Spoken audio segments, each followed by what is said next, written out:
Welcome back, guys. So today we're talking about kitchen essentials for modern minimalists. Now, for us, we have a somewhat of a smaller kitchen. We renovated our house. It's a 1961 house that we renovated with initially a smaller kitchen, but now it's a lot more spacious. It's a lot more open. A lot more open, but it's more functional. And for us, it's really important to minimize clutter, utilize the space as well as we can. So a lot of that really comes down to the things that you buy and put in your kitchen. So when we were going through our renovation, one thing that we decided on was having open shelves. That's a whole different conversation, but we'll do a kitchen tour at some point. But we really wanted open shelves also because it encourages living more minimally. If you have open shelves, you can't have a place to hide things and stuff things, and then you end up with a bunch of things that cost a lot of money and that you end up not even knowing you have, collecting dust and not even using. In this video, we're going to talk about the things that we do buy in our minimal kitchen to make it not only functional, but also look nice as well. So to get started, obviously, one of the first things that any kitchen needs is a good set of knives. So things like your chef's knife to cut vegetables and things like that. We're not talking about like flatware, silverware, but the knives that you use to cut things on a daily basis on a cutting board. Now, a lot of times people have too many knives. They end up getting the knife block with the huge set, and there's way too many knives in there. Way too many. Things that you're never going to end up actually using. It's really about starting to pare down your knives at first. If you have too many or you think you have too many, you have the knife block, pare them down to your essentials. You really only need 3 or 4 to really have a good functioning kitchen. So the first one is the most obvious, which is a chef's knife. The second would be a serrated knife, or some people call it a bread knife. And then the third would be a paring knife. So the other side note to this is I do have my own chef's knife. I am special. But if you do have very different hands from your partner, you can always get a different size chef's knife. And the reason that we only have those two that are similar is because they are the most frequently used knife in the kitchen. So we wanted to have each of us to have our own that fit our hand the best for when we're doing most of our cooking. We did match everything. So we got everything from Wusthof, and we actually went into a Crate and Barrel store and were able to test out different brands and the different fit and feel of different types of brands for knives. And that's a really, really good tip, is to go into a store and actually test it out and see what fits your hand the best, what you like the best, and learn about them in the store in person versus trying to order them online. Obsessed. Love having my own. When Jared tries to steal mine, it's a no. I actually end up using yours a lot of the time. I know you do. Because it's there and you're using it and I just grab it and it works great. Because mine's the best. But that just shows that a chef's knife is so versatile. Next up on our list are having a good set of kitchen towels. So this can be something that you wipe your hands with, to what you quickly dry up the counter, or even drying pots and pans or dishware as you're going. So that's essential, and ours are very streamlined, simple colors, very neutral. They don't have a bunch of patterns, designs, or holiday themes on them. Just keep them simple and have a good set on hand. And they're so easy to just throw in the wash afterwards and keep it moving. The other thing that we love to have in our kitchen is matching drinkware. And this just makes things way more streamlined and look a lot nicer, especially if you have open shelves. We also go for glass as much as we can, so things that are clear. It just helps make things a little more fresh looking, a little more open. Yeah, it doesn't look as heavy in your kitchen. Doesn't look as heavy. So if you can go with glass, just simple glassware, that's what we recommend. And when it comes to our coffee mugs, everything matches. It's all matches. And we actually found these, I love our coffee mugs. They're stacking. They're stackable from Crate and Barrel. You don't have to do stackable, but it's just one added benefit of having them. Well, it's a bonus because of the fact that, especially if you do have open shelves, or if you don't, you can utilize the space even better. So speaking of that also leads us into neutral, non-pattern dinnerware. So that's everything from your plates to your bowls to your salad dishes. All of that we keep very neutral, all of the same set. We want it all to match, and it's very easy when it's just a neutral, non-patterned set. So ours is all white. We really like that. Again, it gives it very clean, fresh look. And it also just really up levels your table arrangements, especially if you're having guests over. Those are the things that are like the small details that people are like, wow, it looks really put together, but it's really just simple. So bottom line is to let everything match from the same collection and let your food and your conversation speak for itself. And while we're on the theme of matching, you obviously need to think about your flatware, your silverware.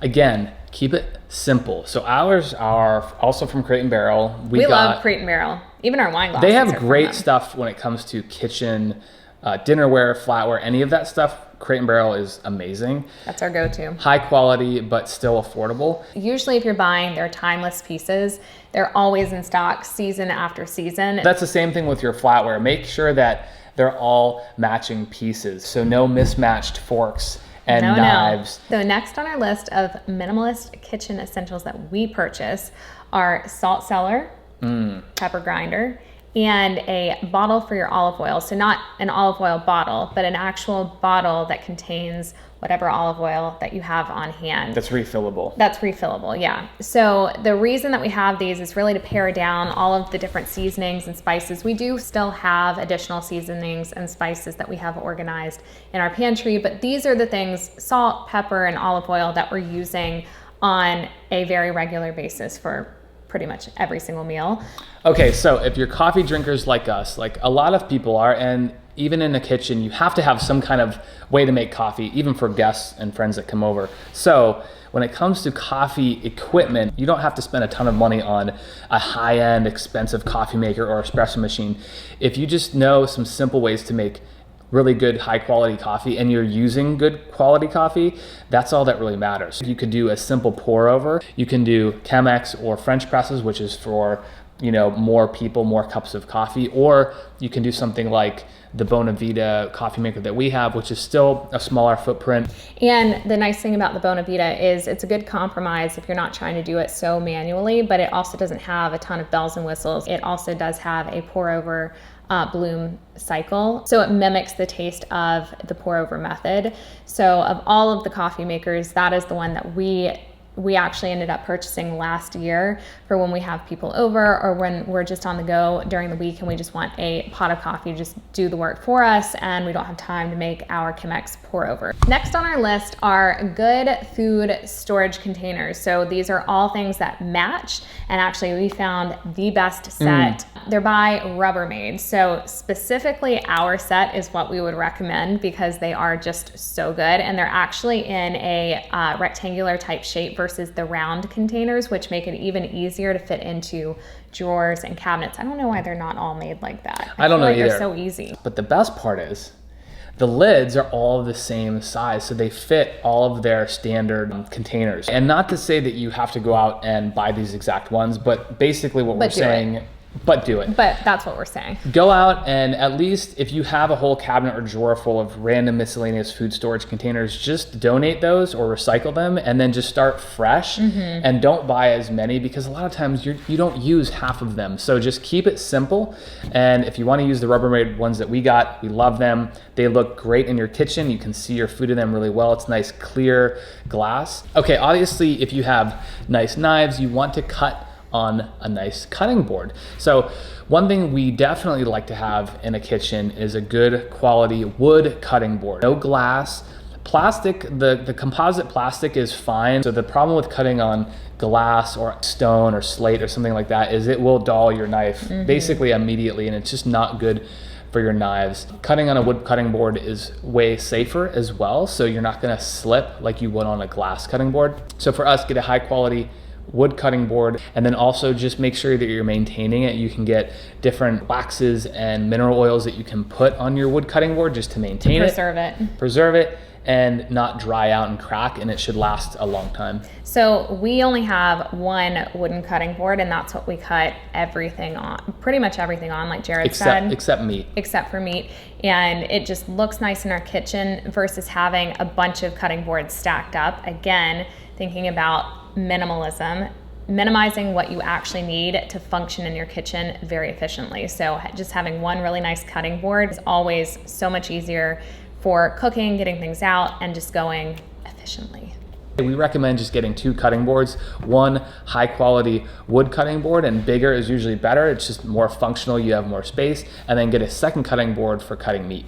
So next up is getting a simple, minimal soap dispenser, something that you can refill. We have these in our kitchen, we have it in our bathrooms, and it's also something that looks really nice on our counter. And we refill this with our hand soap that we love using. Obviously, a kitchen isn't a kitchen without pots and pans. Now, for us, we keep it pretty streamlined with only a few pieces that we use on a daily basis. Right now, we're using Caraway. We've been loving their pans, and they do come in a set with 4 different pots, I think 2 pots and 2 pans. And we didn't get the set, but we did buy 2 of their pans that we've been using. We love them. It's the ceramic non-stick, non-toxic. They're just great, and you can really keep it simple when it comes to your pots and pans. You don't need to go out and buy the massive set with all of the pieces that you're not going to end up using. And you really only need a couple saute pans, a couple saucepans, and that's really about it. So last but certainly not least is a good wine opener. This should have been number 1. This actually should have been number 1,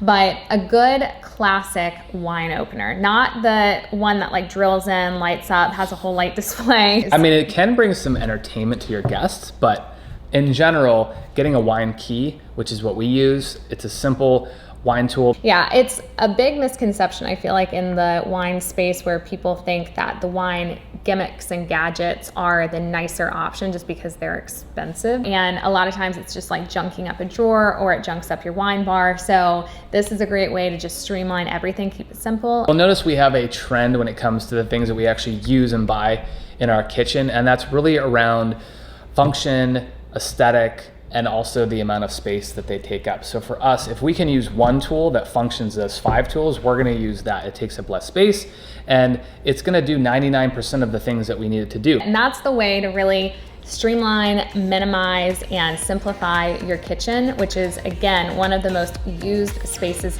and this will really help make your routine even more efficient. So we hope you guys enjoyed that. If you did, don't forget to give it a thumbs up, subscribe, and we'll see you in the next video. See ya.